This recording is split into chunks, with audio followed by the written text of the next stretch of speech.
TDP Gundala హత్యాయత్నంపై Vemula పిఎస్లో జర్నలిస్టులు ఫిర్యాదు చేశారు. ఎంఆర్ఓ ఆఫీస్ వద్ద కవరేజ్కి వెళ్లిన జర్నలిస్టులపై హత్యాయత్నం చేశారంటూ కూడా జర్నలిస్ట్ శ్రీనివాస్ అలాగే పేర్ల శేషారెడ్డి తన అనుచరులతో హత్యాయత్నం చేసినట్టుగా కూడా పోలీసుల దృష్టికి తీసుకెళ్లారు. జర్నలిస్ట్ శ్రీనివాస్పై కర్రలు రాళ్లతో విచక్షణారహితంగా దాడి చేశారు. అలాగే సాక్షి కెమెరా 4G కిట్ కూడా అలాగే మొబైల్ ఫోన్స్తో సహా ధ్వంసం చేశారంటూ జర్నలిస్ట్ శ్రీనివాస్ అక్కడ పోలీసుల దృష్టికి తీసుకెళ్తున్నారు.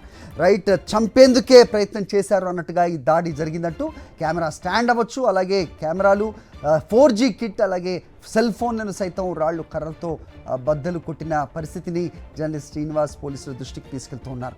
ఈ దాడిలో శేషారెడ్డితో పాటుగా పేర్ల కళ్యాణ్ కుమార్ రెడ్డి, హనుమంత్ రెడ్డి, పోరెడ్డి పద్మనాభరెడ్డిలతో పాటుగా మరో 50 మంది ఈ దాడిలో పాల్గొన్నారు అనేది కూడా పోలీసుల దృష్టికి తీసుకెళ్తున్నారు జర్నలిస్ట్ శ్రీనివాస్. అలాగే రిపోర్టర్ రాజారెడ్డి ఒంటిపై దుస్తులు కూడా చించేసి కొట్టినట్టుగా కూడా పోలీసుల దృష్టికి తీసుకెళ్తున్న పరిస్థితి. మాపై వార్తలు రాస్తారా అంటూ చంపేందుకు ప్రయత్నించిన వాళ్ళ చర్యలను పోలీసుల దృష్టికి తీసుకెళ్తున్నారు. దీన్ని హత్యాయత్నం ఘటనగా దీనిపై తగిన చర్యలు తీసుకోవాలి, వాళ్ళపై క్రిమినల్ కేసులు కట్టాలి అంటూ కూడా జర్నలిస్టులు పోలీసుల దృష్టికి తీసుకెళ్తున్న పరిస్థితి. మరిపై దీనిపై పోలీసులు ఏ రకంగా స్పందిస్తారు అనేది వేచి చూడాల్సిందిగా మనకు కనిపిస్తోంది. మనం స్క్రీన్పై చూడొచ్చు. సో శ్రీనివాస్ అలాగే రాజారెడ్డి ఇద్దరు కూడా వాళ్ళు పోలీసులకి కంప్లైంట్ చేస్తున్న దృశ్యాలు మనకు కనిపిస్తున్నాయి. టీడీపీ మూకలు దాదాపు 50 మంది విచక్షణారహితంగా కర్రలు రాళ్లతో దాడి చేసి హత్యాయత్నానికి పాల్పడిన విధాన్ని పోలీసులకు ప్రస్తుతం శ్రీనివాస్ వివరిస్తూ ఉన్న దృశ్యాలు కూడా మనకి స్క్రీన్పై కనిపిస్తూ ఉన్నాయి. ఈ దాడిలో శేషారెడ్డితో పాటుగా పేర్ల కళ్యాణ్ కుమార్ రెడ్డి, హనుమంత్ రెడ్డి, పోరెడ్డి పద్మనాభరెడ్డిలతో పాటుగా మరో 50 మంది ఉన్నట్టుగా కూడా పోలీసుల దృష్టికి తీసుకెళ్తూ ఉన్నారు. వేముల మండలంలో సాగునీటి సంఘాల ఎన్నికలకు సంబంధించిన కవరేజ్ కోసం వెళ్లినటువంటి సాక్షి రిపోర్టర్ శ్రీనివాసు, కెమెరామెన్ రాములని అక్కడికి రాకుండా అడ్డుకోవడంతో పాటు వెళ్లడానికి ప్రయత్నిస్తే తీవ్రంగా గాయపరిచి వాళ్ళ మీద దాడి చేయడం అన్నది ఇది అమానుషమైన ఘటన.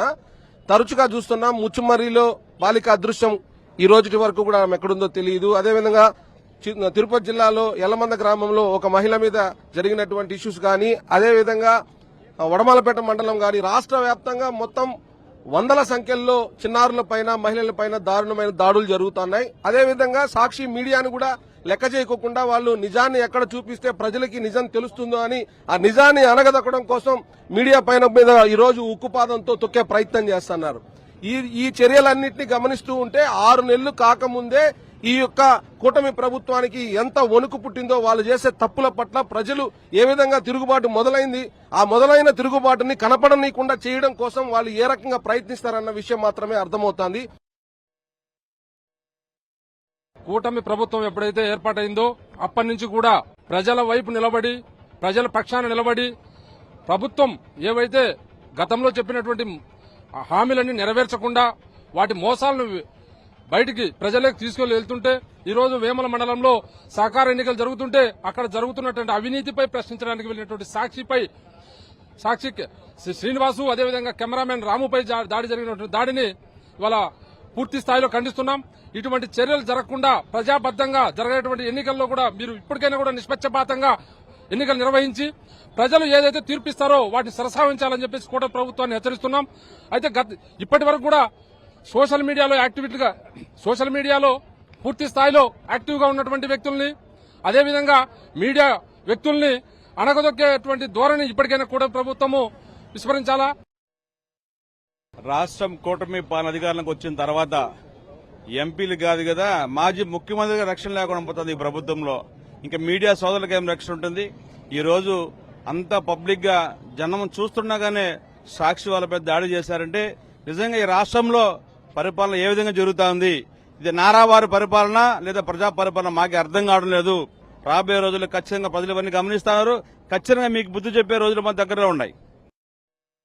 ఒక విలేకరికే ఈ రోజు ప్రభుత్వంలో రక్షణ లేకపోతే సామాన్యులకి ఎటువంటి రక్షణ కల్పిస్తారు? ఇది నిజంగా ఖండించదగ్గ విషయం అండి.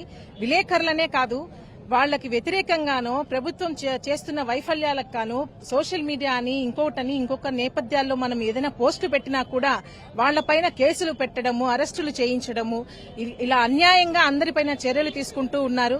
దీన్ని నిజంగా ఖండించాలి ప్రతి ఒక్కరూ. ఈ రోజు విలేకరులనే కాదండి, సోషల్ మీడియా వేదికగా ఫేస్బుక్ కానీ, ట్విట్టర్ కానీ, ఇన్స్టాగ్రామ్ కానీ ప్రతి ఒక్కరికి హక్కు ఉంది, ప్రశ్నించే హక్కు ఉంది అని నినదిస్తూ ఈ రోజు ప్రతి ఒక్కరూ ప్రవర్తిస్తున్నారు. ఇది నిజంగా భారతదేశంలో ప్రతి పౌరుడికి ఉన్న హక్కు. అందులో ముఖ్యంగా విలేకరులకి వాళ్ల హక్కుని కాలరాస్తూ ఈ రోజు దాడులు చేస్తున్నారు అంటే ఇది అన్యాయం అండి.